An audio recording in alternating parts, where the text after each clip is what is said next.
And so we are so privileged to welcome Michael Coles. The name is probably familiar if you've been anywhere around Atlanta. You may have heard it in connection to the Kennesaw, to the Coles School of Business at Kennesaw. But it also should be well known because he is a serial entrepreneur.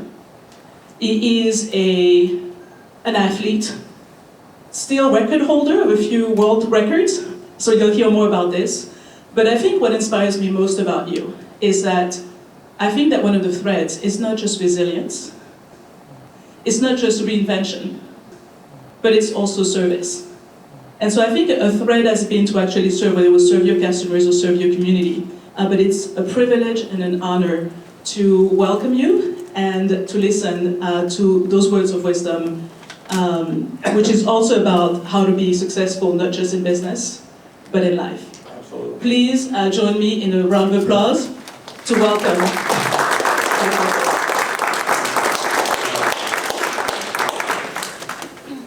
So this was actually pretty funny because today I had a talk this morning at about 11:30. It was a lunch talk, and when the person was introducing me, he said, "Show a fellow my book," and he said the book came out last year on October 17th, and I thought to myself, wait a second.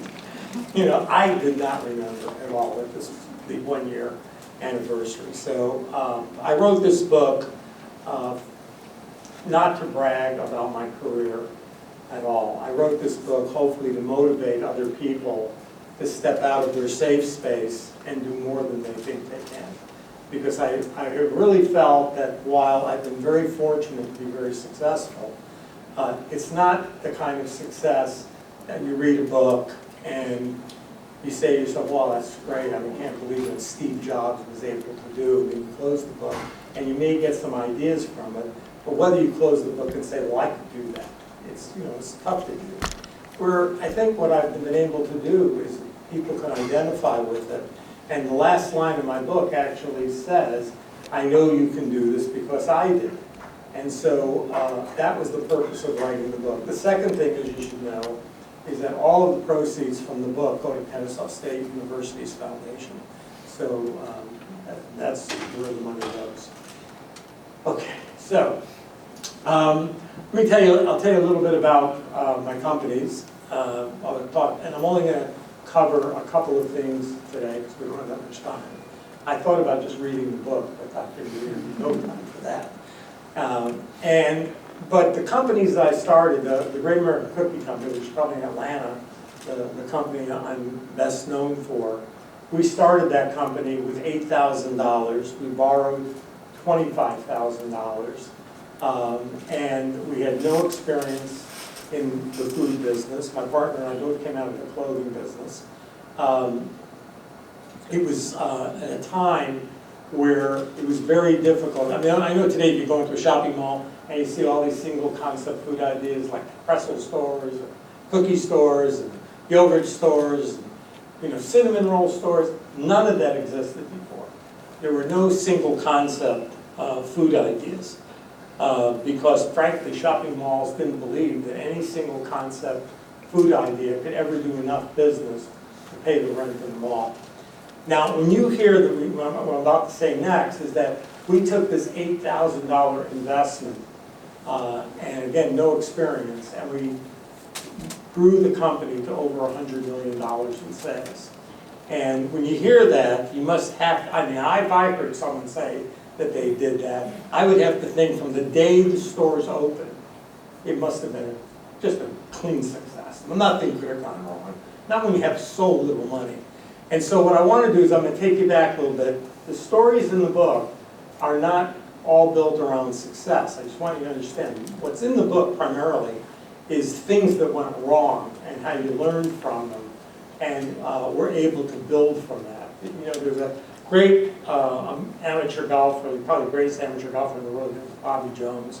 I don't know if you've ever heard of Bobby Jones. Bobby Jones was like the greatest amateur golfer probably ever lived. He had a great saying. He said, I've never learned anything from a golf tournament I've won.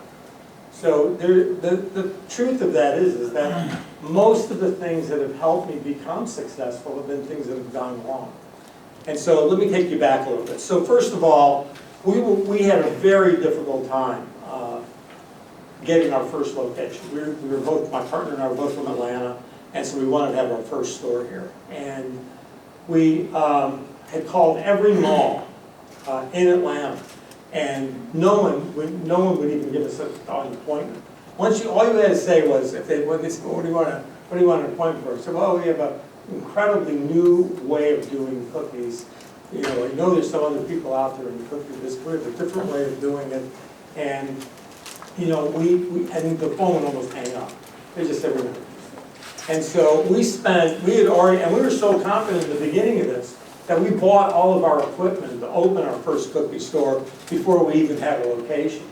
And so we found out, do you all know where Perimeter Mall is? Yeah. Okay, so Perimeter Mall had opened 3 years or 4 years before Cumberland Mall opened. And Perimeter Mall was a very good mall. Cumberland Mall opened and killed Perimeter Mall. In 1977, Perimeter's a great mall today, but in 1977, it was the worst mall in Atlanta. An average mall in the United States was doing about $100 a square foot, and Perimeter Mall was doing less than 70. And so we found out that a location was coming available one door off Center Court, which is exactly where we wanted to be in any mall. And we figured that the worst mall in Atlanta would give us a chance. He wouldn't even take our phone calls. So when we found out that this space was available, we figured we had to do something. Because now we were desperate. And so we decided we would just show up. And Jeff Weil was the guy who's the new mall manager of Perimeter Mall. He was brought in to turn the mall around. Because like I said, it had been a great mall, but Cumberland Mall killed it. Because Perimeter Mall back then was a very small mall. It only had 2 major stores. One at one end was Rich's, the other end was JCPenney. So it was not, you would never even have considered like a regional major mall. Anyway, so we decided we would just show up at Jeff's door, and we did, but we did it the day before. We wanted to find out when Jeff would come to work, because he would not take our phone call. And so we figured if we just showed up right after he got to work, then certainly he'd give us 5 minutes sometimes during the day. So we showed up at his office, showed up the day before, and we watched and waited for him to come in, and he got there about 8:15. Now, if we did that today, we'd be arrested for stalking. And you just can't do that today, but we could able to do that.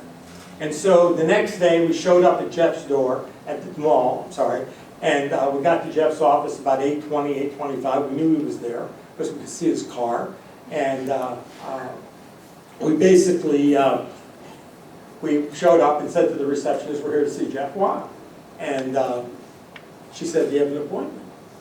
And we said, no, we don't have an appointment. We just need 5 minutes of his time. She said, well, I'm sorry. He's got a very busy day. I said, no, we just need 5 minutes. And we're willing to wait all day when we can get that 5 minutes. And she said, honestly, I don't think he's going to be able to see you. I said, that's all right. We'll just sit down on a nice couch. We'll sit down. We brought some coffee with us. We're fine. So we sat down, and she kept looking at us. And after about 30 minutes of our sitting there, we hear her phone ring, and we only can hear one side of the conversation, but it's something like, yes, they're still here. No, I don't think they're leaving. So, and about 5 minutes after that, Jeff's office was like down at the end of the hall, and all we could see was this door fly open, and Jeff Weil coming out of his office, angry. I mean, you could see it all the way down the hall. He was just angry. And but here's what the receptionist didn't know we knew. The day before, when we were stalking him, we saw him. This was before the days of Starbucks or Caribou Coffee. We saw Jeff walking in with a thermos, and we figured the thermos had coffee. And here's what we knew. We knew that from 8:15 to some point, if he drank all that coffee, he was going to have to go to the men's room. And the men's room was through the reception area where we were sitting across through the mall. And sure enough, at 9 o'clock, that's when that door flew open, and Jeff walked up to us very angry and just basically said, what do you guys want? And we said, Jeff, we've got a great concept for the cookie business, and we'd really like to just tell you about it. He said, all right, I got somewhere to go. We knew where he was going. And he said, and I'll be back, and I'll meet you in my office. We went into his office, and I'm assuming all of you have had this experience when someone that you don't know is not thrilled to meet with you or talk to you, but you start talking to them and you see them, the arms are folded in the beginning and they slip like that guy right there. He's not interested in what I'm saying. And so he's just got his arms folded, he's looking all uptight, and we start going through our pitch about this great concept for a new idea for a cookie store.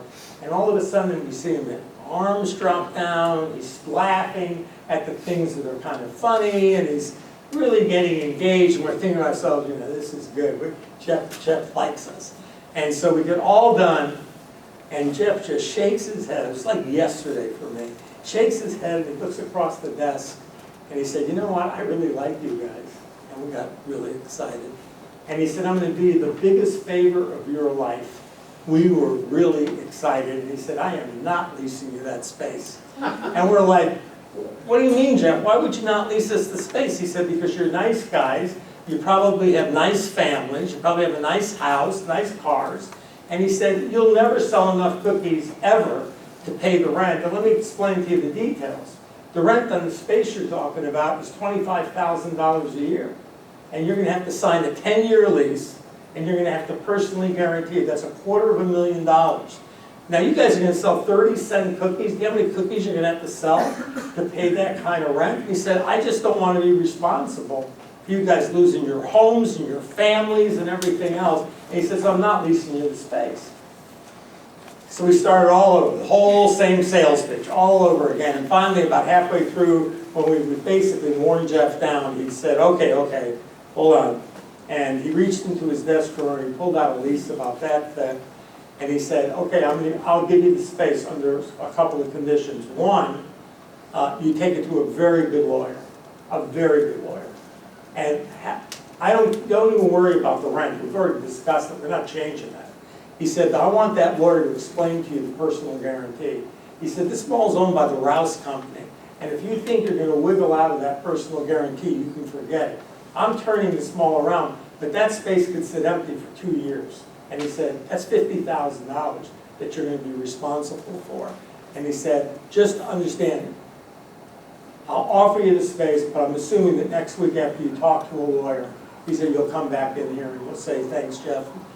Thanks, but no thanks, we're not going to do it. And we threw out our business plan one more time, told him what a hero we were going to make for him, that this is going to be the smartest decision he's ever made. And he was like, yeah, okay, just let me know next week.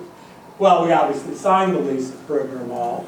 We signed the lease on June 10th. 19 days later, on the 29th of June, we had the store ready to open. And we were very excited about it. We built that store in 19 days. We never built a store ever after that in 19 days because back when we built that store, we didn't know you couldn't do it in 19 days. Once we learned you couldn't do it in 19 days, we never built another one since that fast. But we had a lot of things going for us. We had all of our equipment.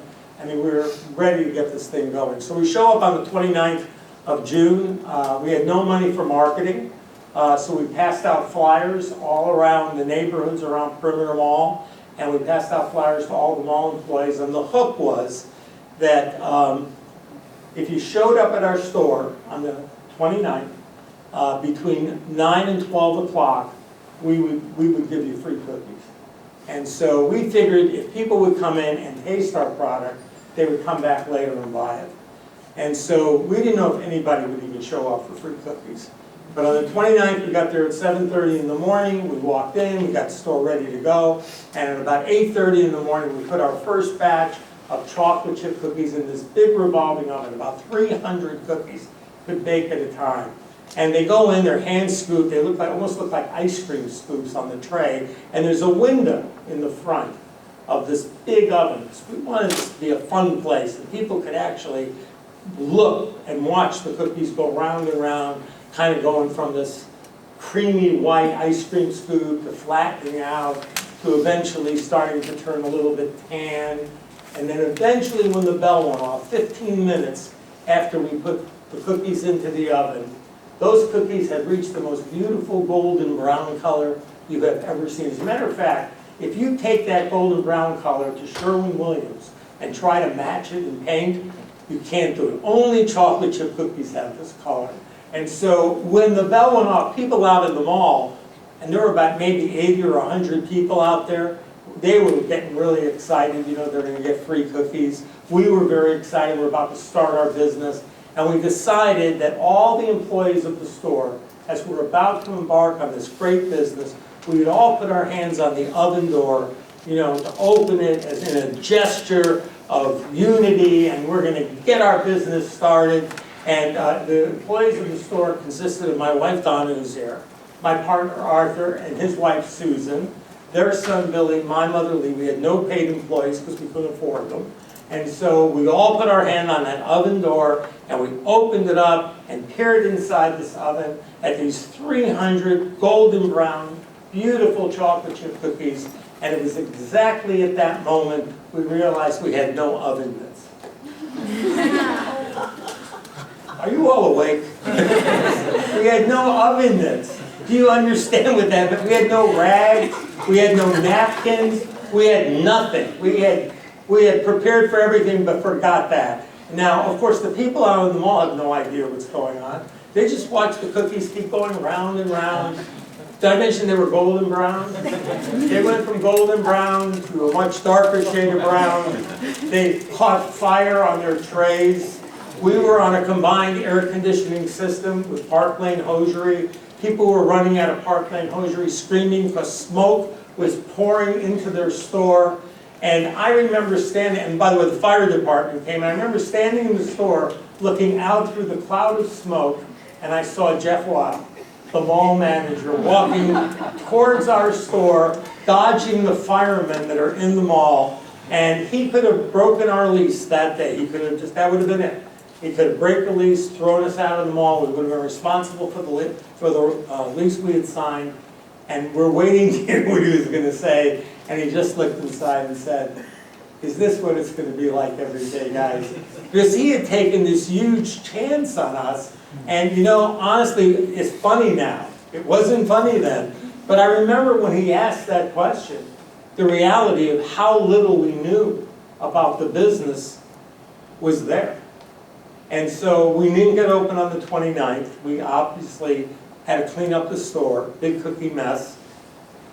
We did get the store ready to open the next day, but we had to go back out into the field, hand out all new flyers with a big caption that said, "Oops," and basically saying the same thing. Show up at 9 o'clock in the morning till 12 noon, we are going to give away free cookies. And so we show up the next day, same routine, 7:30 in the morning, get the cookies into the oven about 8:30. But this time we looked out in the mall, and there were like 500 people out there. Not for free cookies. They were there because we had pulled the greatest marketing scam of all time. They were coming to see what these two idiots were going to do today. Whether or not they were just going to finish the job and burn them all down. And so they were just waiting out there. So we got open that day, and obviously we did very well. We had to do $12,000 worth of business to break even. In fact, in our first 30 days, we did over $30,000, and that store in its first year did over $600,000.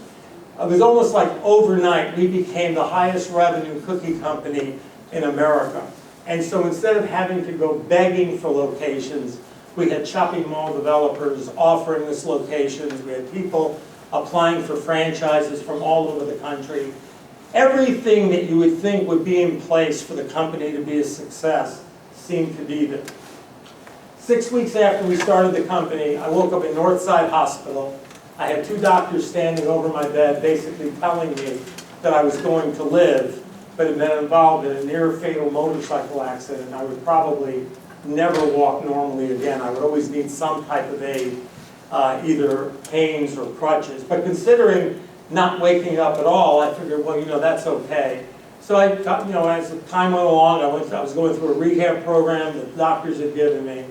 But about 9 months after my accident, I had an incident with my daughter, Karen, who was 3 years old at the time, that virtually changed my physical life and my business life forever.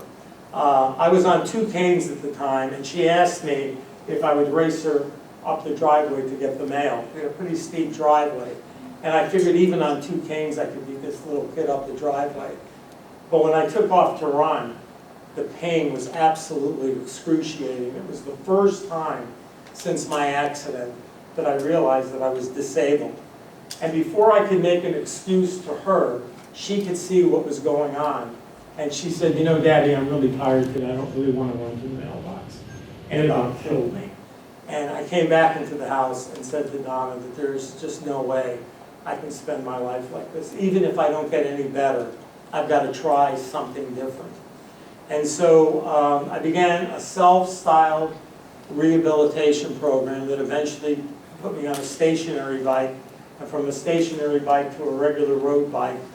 And at the same time we built the cookie company to its national success, I not only learned to walk again, but set 3 world records riding across the United States on a bicycle.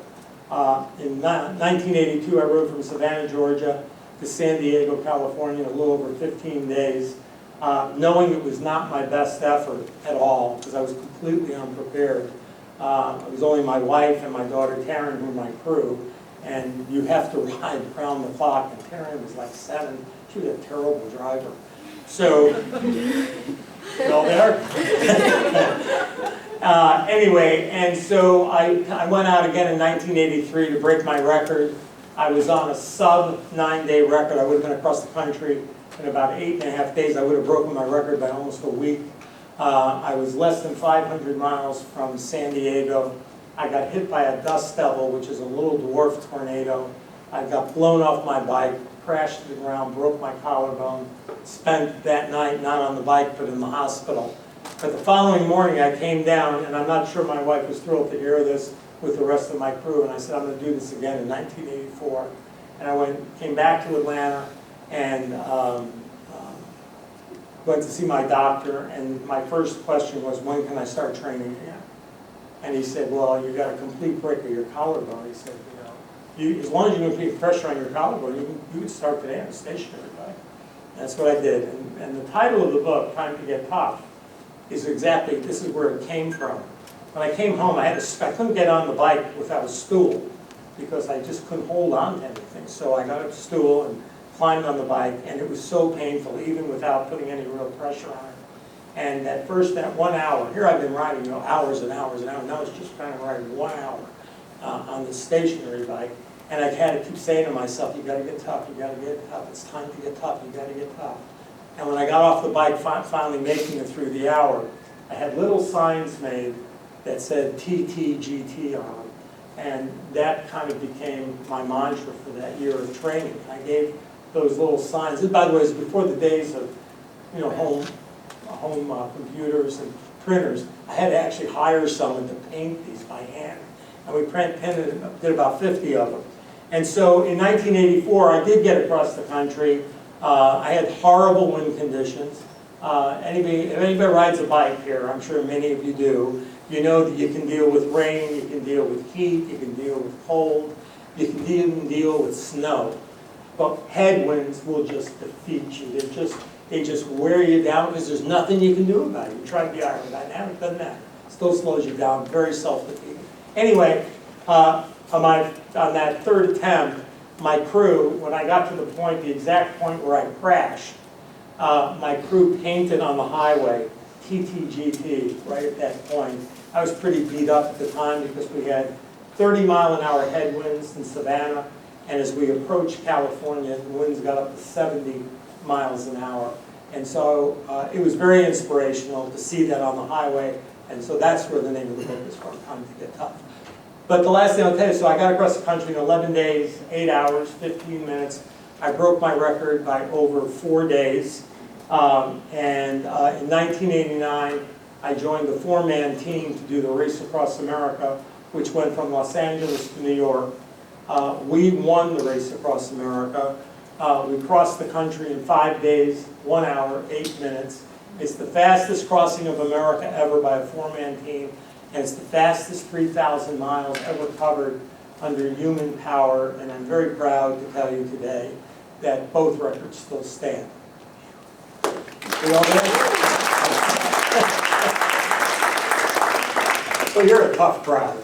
Anyway, so you're probably wondering why I'm telling you that story and what it has to do with entrepreneurship. Sure, it's about overcoming adversity. But there's two very good lessons in the stories I've just told you. Let me tell you the first one. So the first one is about the opening day of the cookie company. Now I want you to remember some of the things I said as we led up to it. I had studied the business for 10 months. Maybe that's not the longest amount of time, but without the internet, it seemed like a lifetime. And studied the business, studied equipment, studied flow, studied everything that I thought you needed to have to open that first cookie store. We signed that lease with that personal guarantee of up to $250,000. But what I didn't mention to you is we borrowed $25,000 from C&S Bank. C&S Bank did not want to give us the money. We had the credit to get the money, but they kept trying to throw so many things at us to discourage us from borrowing it because they didn't want us to lose everything. And what they did when we signed it, when we signed that personal guarantee at C&S Bank, they sent a forensic accountant to my house and my partner's house and inventoried every personal asset we had. And they did that because they didn't want to have to go chasing it down when we failed. They wanted to just be able to come out, and they wanted literally to be able to take our house and take every possession we had. And we still went forward to open the store. And so what the point I guess I'm getting at is think about all of that. Think about that obligation. Think about how much we could have lost. But we prepared for everything. And a $3 set of oven mitts could have put us out of business. Now I want you to think about that. Success is never defined by what you prepared for. Success is defined by how you deal with the unexpected. That's it.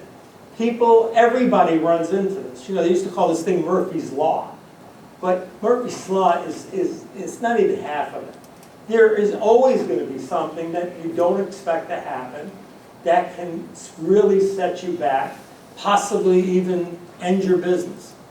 But you've got to get your way through it. You've got to figure out how to adapt. And I promise you, those are the things that will make whatever you do in your personal life or your business life, it'll make it stronger.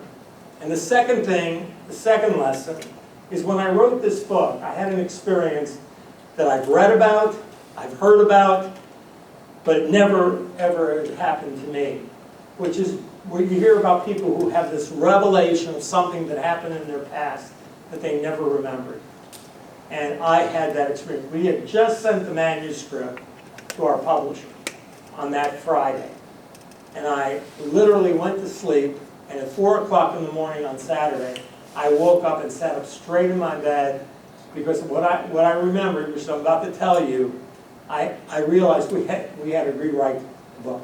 We had to rewrite part of the book and probably weave this story throughout the book. So because the winds were so bad, first of all, when we started, all 2 years, I had a crew with me other than Donna and my daughter. We actually had a 14-person crew. We had a logistics person. I had police escorts in every major city we went through. I never got off the bike until we hit San Diego, except when I wanted to get off the bike. And so when we hit California and we hit these 70-mile-an-hour winds, and I literally you couldn't stay upright on the bike. And there's a documentary on this, by the way, if you ever want to see it, where I literally had to get off the bike. We were about 30 miles from San Diego, and I got off the bike prepared to walk all the way to San Diego if I had to. You couldn't stay upright. And so the winds were unbelievable. I had not only had 22 hours sleep in 11 days, so my body was pretty beat up. And so my crew, very wisely, knew that they could not follow me through those last 5 miles to the courthouse. So a friend of mine, a guy named Dave Johnson, had come out to ride with me on the last few miles in, whatever they might be. And they arranged with him, because again, no police escort, to find the fastest, shortest, safest route to get me to the courthouse And the motorhome and the support vehicle and the media crew and the documentary crew, they would all leave me as we got off the interstate to head to the courthouse. And I remember, waving goodbye to everybody, left us with 4 water bottles, and we're off. And we got to the first red light, and it was the first time in 11 days that I had to stop when it was not my decision. As I put my foot down, I felt my right leg start to cramp. And all I could think to myself was, this isn't good. I didn't say anything, got back on the bike, we got to the next light, and both legs started to cramp. And I was afraid that if I tried to get back on the bike and ride, my legs weren't going to work and I was going to fall over and get really hurt. And so I turned to my friend Dave and I said, I can't do it. I just got nothing left. And I remember looking over to the right, and there was one of these blue round mailboxes, Remember the old-fashioned round mailboxes? I looked over at that mailbox, and it looked like a perfect sleeper. I remember looking at Dave, and I said, if I can just go sleep on that mailbox for 30 minutes, I can finish. And Dave said, like I was speaking a foreign language, no, we got to keep going. I said, all right, I'll try to make it to the next light that turns, and hopefully there'll be another mailbox. And so I rode to the next light, and then the next light, and the next light, and eventually made a right turn on Broadway for the last couple of miles to the courthouse, and the streets were lined with people clapping, because there had been a big media thing about my getting there, and the adrenaline kicked in, and obviously I made it. I broke my record by over 4 days. And again, you're probably sitting there going, what does this have to do with entrepreneurship? And what does that have to do with the book? Here's what it has to do with all of it. I didn't remember any of it. I honestly did not remember it, but my brain remembered it, and it had changed my thinking about business for all these many years. Because the lesson that I learned in those last 5 miles was that it doesn't matter how many thousands of miles you ride. It doesn't matter how much training. It doesn't matter how many hours you put into something, or days, or weeks, or months. It doesn't make any difference. It's the last 5 miles that matter. Even if things are not working out the way you thought they would, maybe something that you were trying to execute, or a product, or whatever it might be, you've got to get through it. You've got to get to the end of it, even if you know it's not going to be what you wanted it to be. Because if you don't get through the last 5 miles, you'll never get through the next 5 miles. And that is what has guided me throughout my career.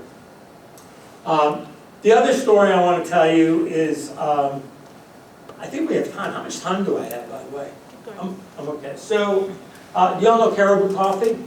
Yeah. So, after I sold the cookie company in 1998 and had an unsuccessful run for the U.S. Senate here in Georgia, so there's another story for another day, but it's in the book. I was doing some consulting, and I did a consulting project for Caribou Coffee, whose owners were based here in Atlanta. And this is the last story, and I'm going to end with this story, and then we'll take some Q&A. So I did a survey. I basically, not a survey, a research project, because the owners in Atlanta, the company wasn't growing, it was actually shrinking from the time they bought it. And they basically wanted me to do a project to find out whether they had just made a bad deal. If they had made a bad deal and they would just dump the company and go on and take their money, whatever they could get, they'd move on. And they wanted me to basically go out into the field and find out whether or not the company had legs and the company could actually grow. And I went to about 50 Caribou stores. I went to a bunch in Atlanta, Washington, D.C., and Chicago, and went up to their home office in Minneapolis. And somewhere along the way, something really hit me and clicked. I had remembered seeing, and I don't know how many of the 50 stores I went to, but maybe in the first 25 or 30 stores, somewhere during the course of those few hours that I would spend in each store, I would see someone walk in with a Caribou t-shirt or a Caribou hat. And I thought to myself, I've never seen anybody in a Starbucks t-shirt. To then or now, I've never seen anyone with a Starbucks baseball cap. But Caribou, people were proud to wear that t-shirt. They were excited about that baseball cap. And when I was in Minneapolis, I saw a car parked on the street that had a bumper sticker on the back of it that said, "Friends don't let friends drink Starbucks." And I thought for sure it must have been the company, the Caribou man. But at the bottom of it, there was an email address. And the email address was one of their customers. A customer had those printed and was putting them on the backs of cars. And I realized this was going to be the first time in my life that I was going to have an opportunity to try to turn a brand religion around. This brand was like Harley Davidson or Apple Computers, where people go out and sing the praise of the business. And there's many others like that. So when I came back to Atlanta, I basically walked in and said, I've got good news and bad news about my report. And they said, well, okay, give us the good news. And I said, the good news is you don't have to pay me. You don't have to pay any of my expenses. You don't have to pay for any of the things I put together in the report.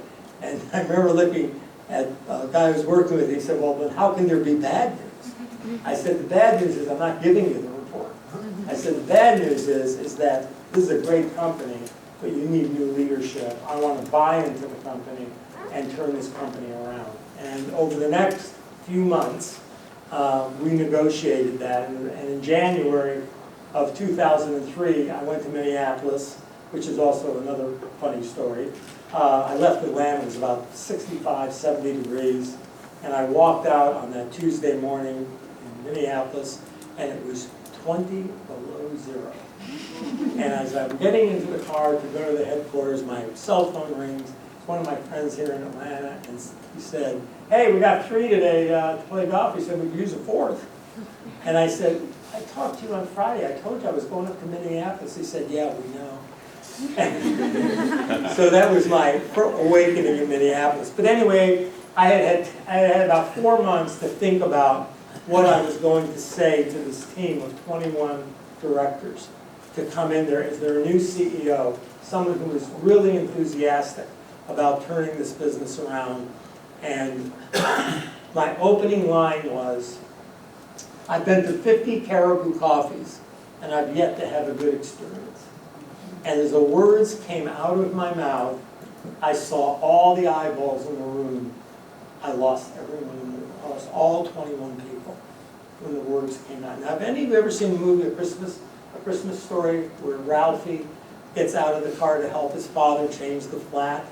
And as he gets out of the car, he accidentally steps on a hubcap, and all the nuts that you put the tire back on go flying up into the air. His father looks up, and Ralphie, who's about 7 or 8 years old, yells, "Oh, fudge!" But he doesn't say fudge. He says the queen mother of all cuss words. And that's what I did at Caribou. I didn't mean to say what I said. What I meant to say was, I've been to 50 Caribou coffees, and in certain day parts, I've had a great experience, but it's not consistent. We can be a great company if we can figure out how to dial that time of the day through the entire day. That's what I meant to say, but I lost everyone. And so instead of having this team enthusiastically carry me around on their shoulders on their first day, which is what I thought would happen, it took me months to get everybody on board. And eventually, we did ignite the company, we did turn it around, and we basically, one most thing I'm most proud of is we not only turned the company around, we eventually took it public, but with the exception of just a few people, we did it with the same people that were there before. And basically what I do is I kind of let the genie out of the bottle. I let these people who are very bright do their job.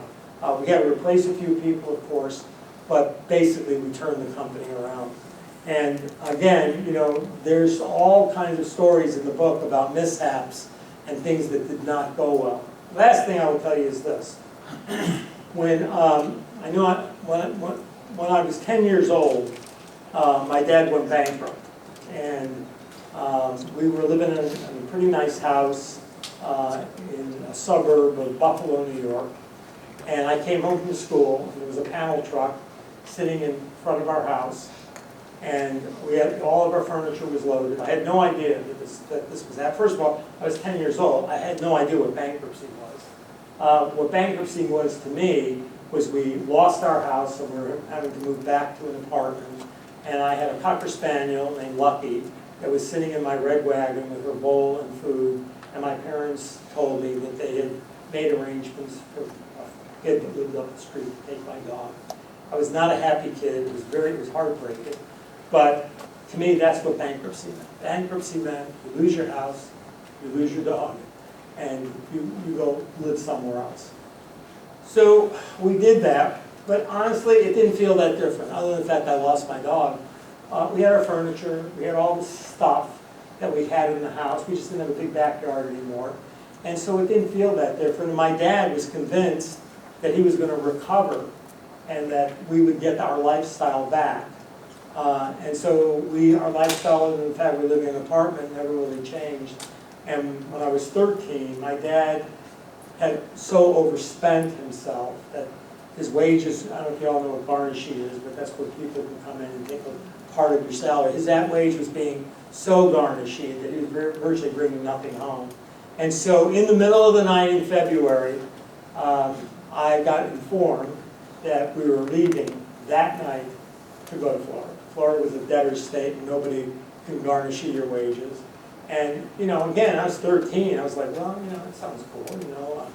It's 20 degrees in Buffalo. It's 75, 80 degrees in Florida. I thought, well, that's all right. And so, but when we got there, the reality of what bankruptcy was hit.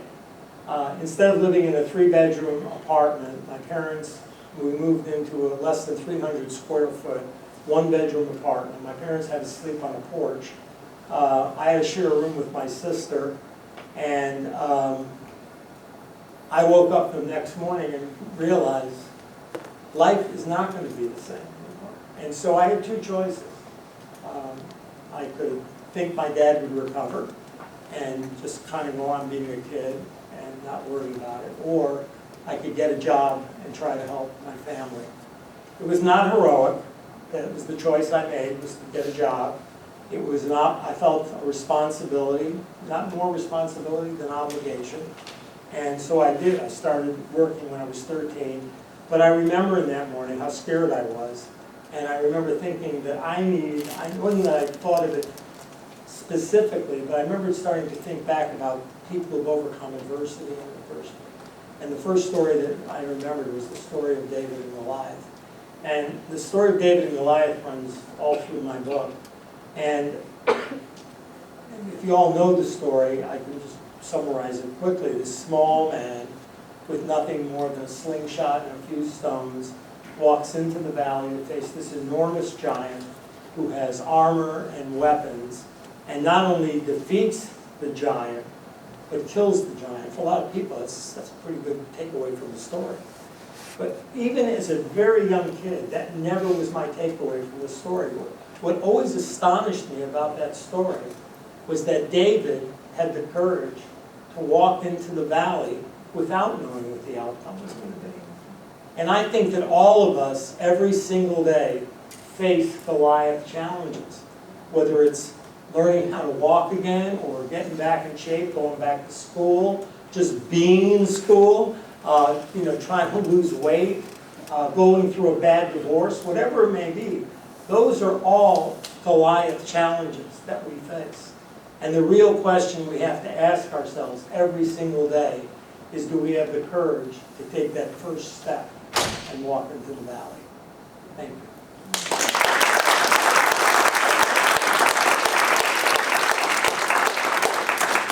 Yes? First hand up for questions. I'm not shy. Listen, I'm hoping we'll get a few questions here. I'm just getting it warmed up and started. Okay. So thank you. Thank you so much for sharing so many aspects of your story. Until your last story, it would have been easy to think that you've always been successful at everything. When have you ever experienced this kind of economic strife? And yet, this is where it all started. And so it brings me to your triangle of success, right? Skill set, tool set, and mindset. Right. Of which you say mindset is the most important. And so it sounds to me that Time to Get Tough is about mindset. And so I'm wondering, where is that particular mindset taking you next? Because it sounds like you've never done anything small. Whether it was the shoveling business for the snow, or whether it was the garage sales, whether it was whatever you did from the time you were 10 years old, you've scaled, right? $100 million business, taking it public, the film industry in naming a business school. So I guess I'm asking two questions. Do you know how to play small at all, or this is not even part of your language? And number two, given that you always take those big things, what is the next big thing you're taking on? Well, that's about three questions. I've always lived by this motto: if you're not going to be overly ambitious, why bother to even be ambitious? So it's not really a question of whether I thought big or small. It was just, it was looking at an opportunity, and I guess maybe understanding what that opportunity could possibly be. And I've had plenty of, I had my first business went bankrupt, it's in the book, and it was a great learning lesson. It was I had a great mentor when I was 13, a guy named Irving Settler, it's also in the book, who changed my life.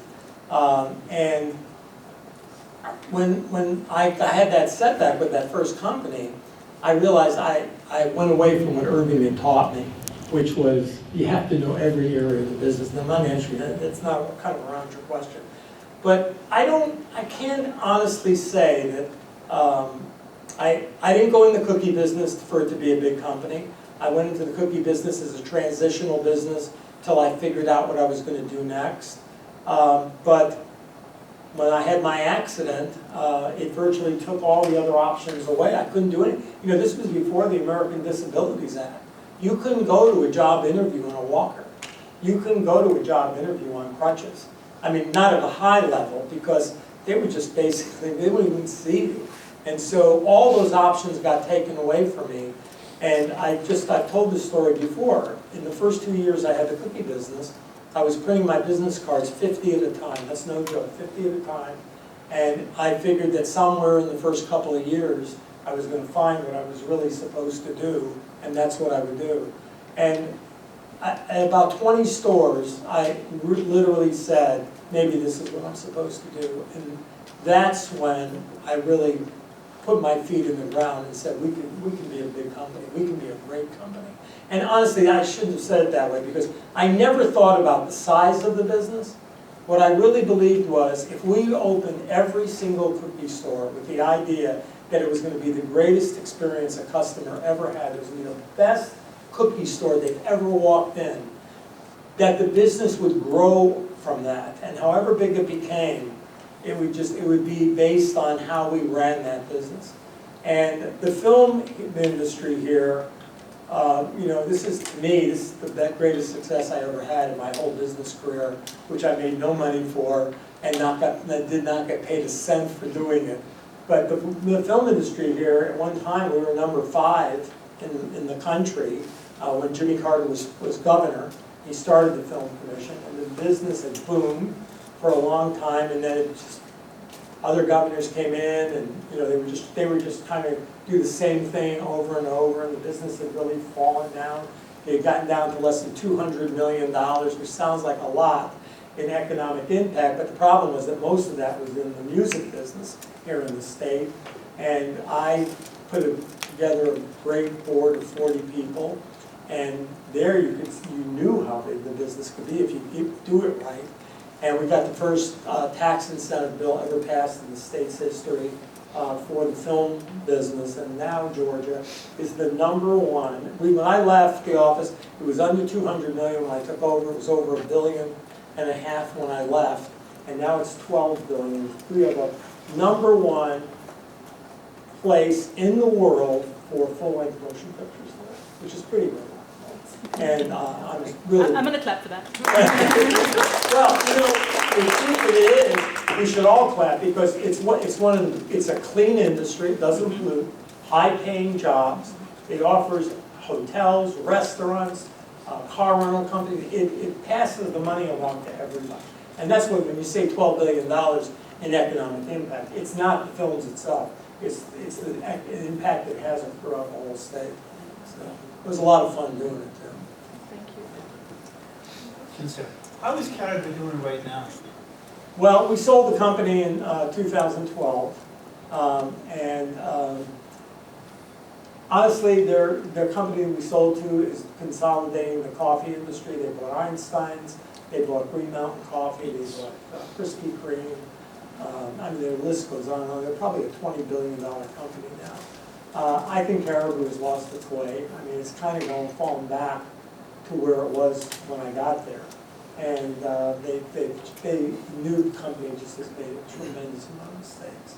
But I think, I think they're trying to come back now. They closed almost every store in Atlanta.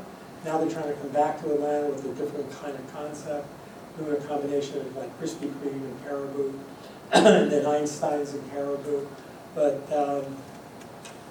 I have a lot of meetings now at Starbucks because honestly, if I go to a Caribou and I see all the things I put in place not there anymore, I get so annoyed and aggravated. It's just like, it's easy stuff to do to take care of customers. I put together in the book, I have a formula in the book. It says P plus E plus S equals capital E small f.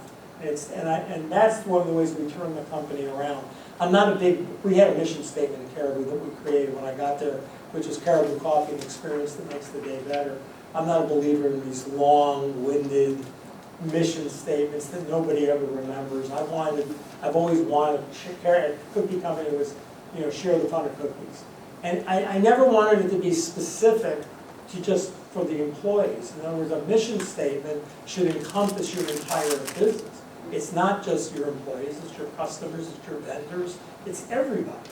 And so P plus E plus S equals EF we had a lot of young people working at Caribou. All of them had probably either were taking algebra at the time or had just recently taken algebra. So it stood for product plus environment plus service equals the experience factor. And I would explain to these young people, I would say, take an algebra, you know one thing for sure. If you change any part of the equation, it's a different answer. And they would all look at me and they would get it. And so we got to do this with every single customer, every single time. And if we do that, we can turn this business around and we can get to grow. So when I got to Caribou, we're about 180 million. When I left, we're about 250. We went from 175, 80 stores to about 550 stores. We became an international company, and then we opened a commercial sales division. We partnered, we did licensing agreements with the likes of Coca-Cola, Procter & Gamble, and just did a lot of different things for the company. And that's why when I walk into a store, I get upset when I see some of those things just not being done anymore. So I think financially they're probably okay. Yes? Whenever I go to one of these motivational speaks, I notice that the tone is overall very optimistic, which is very good to hear. But I do have a question. If you think that there is a time, do you think it's a good idea to just stop and take a look at what you're doing and maybe reassess in the way that, maybe you should give up on a specific venture and try to approach it from another direction? That's an interesting question, because I don't know if there's a specific time. The time to do something is never the right time. Let me just put it that way. There's never the right time to take a risk. When we started the cookie company, interest rates were 22%. So just think about that. In this day and age, you all get worried when they're thinking 3%. Interest rates were 22%. In other words, you virtually could buy a CD that was insured by the government, and you could get 18% on it. And otherwise, we were trying to sell a franchise where you put up $200,000 to open a store, and you may lose all of it. So we didn't even know if we could sell franchise. But here's what I would say to you. Whatever you're involved in, at some point, you've got to make a decision as to whether or not you should continue to go on with it. Companies make mistakes like this all the time. They'll get involved in a product or a process that they think is going to really change their business. And they, especially in the product side of it, they'll keep trying it and trying it and trying it until they realize, this is not gonna work. I think as long as you can get to any point where you feel like, I've done everything I can do, I've learned from it, but it's now time for me to move on and do something else. But I'm gonna take the knowledge of what went wrong and take it to the next thing I do. So, but most important thing I've said is it's never a good time to go into business, never a good time to take the risk. You just gotta do it. You just have to do it. Yes. So we may have time for just one more, because I know that you're all going to want, autographed copies and selfies, and he hasn't agreed to spend the night. So we're going to get one more question. How do you know I'm gonna want that selfies? What advice do you have for rising entrepreneurs? Well, the best advice I ever got, which I passed along, I had won a sales contest when I was 22, maybe I was 23. I won a sales contest for my company.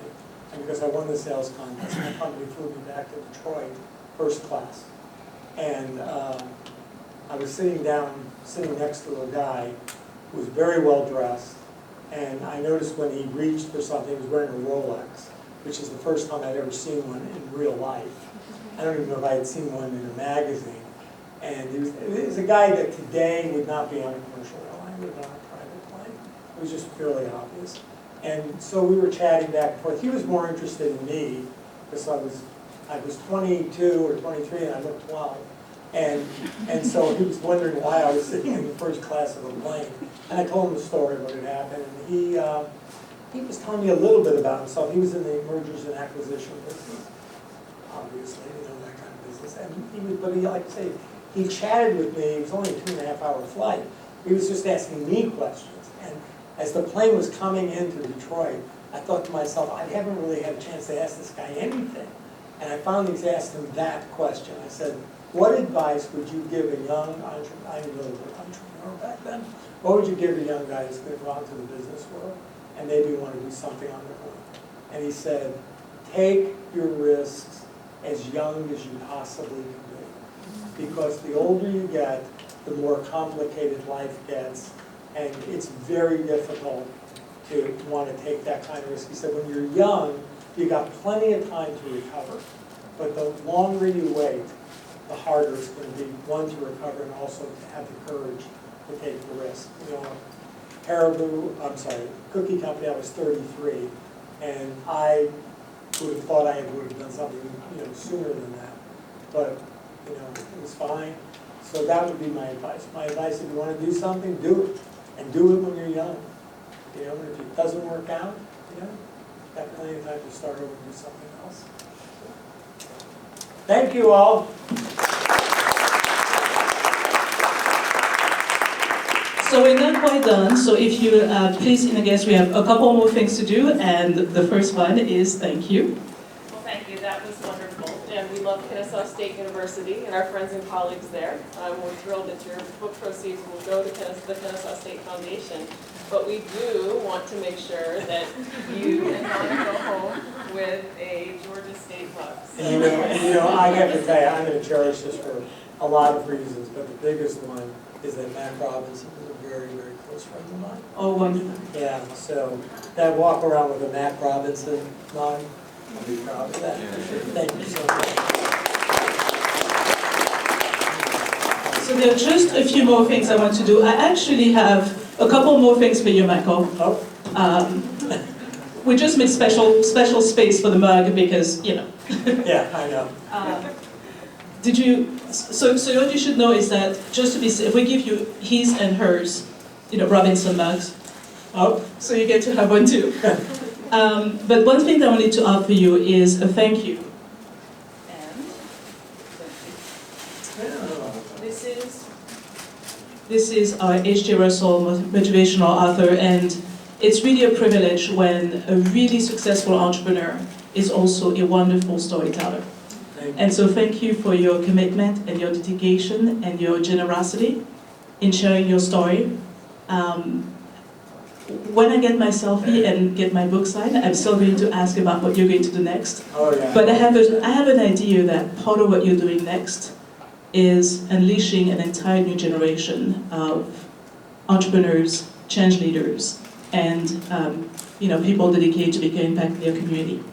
And that's what this stands for. And so thank you for spending the time with us. Thank you so much. Herman is a very good friend as well, so this is How perfect. very special. How perfect. And with that, at least 25 of you are getting a free copy of the book. And so if you want to please stand up and just please come and line up. So again, you can have your signed copies and your selfies.